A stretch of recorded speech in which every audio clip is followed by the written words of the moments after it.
سب سے پہلے روزہ چھوڑنے کے اعذار سے میں اس کا آغاز کروں گا کہ کچھ ایسے عذر ہوتے ہیں جس کی بنا پر اگرچہ روزہ فرض ہے لیکن شریعت اجازت دیتی ہے کہ روزہ چھوڑ دیا جائے۔ ان میں سے سب سے پہلا عذر ہوتا ہے سفر۔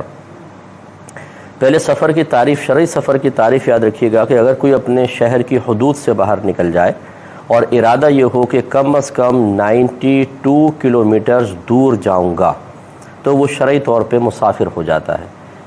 یعنی اس میں دو شرطیں ہیں، شہر کی حدود سے باہر نکلنا اور یہ ارادہ کہ کم از کم 92 کلومیٹرز دور جاؤں گا، وہ شرعی مسافر ہو جائے گا۔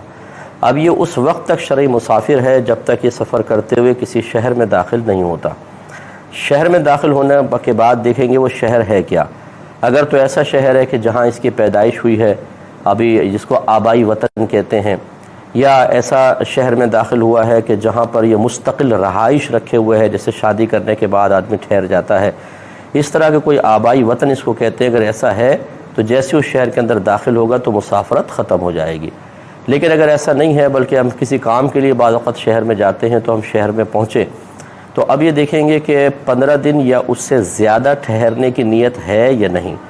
اگر اس ایک مقام پر ہی 15 دن یا اس سے زیادہ ٹھہرنے کی نیت ہے تو اب مسافرت ختم ہو گئی، مقیم ہو گئے۔ لیکن اگر 15 دن سے کم ٹھہرنے کی نیت ہے تو اب بھی مسافرت باقی رہے گی۔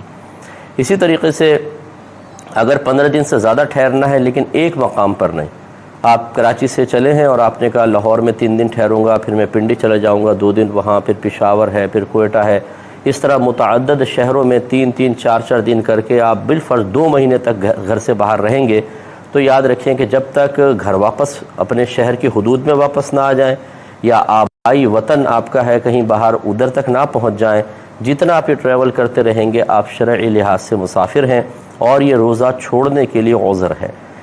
اور شریعت اللہ تبارک و تعالیٰ اچھی طریقے سے جانتا ہے کہ آگے کیا کیا ماحول ہوگا، کس طریقے کی جدید ایجادات ہوں گی، کتنے سہولت والے سفر ہوں گے۔ اس کے باوجود اللہ تبارک و تعالیٰ نے نفس سفر کو بنیاد بنا کر روزہ چھوڑنے کی اجازت دی ہے۔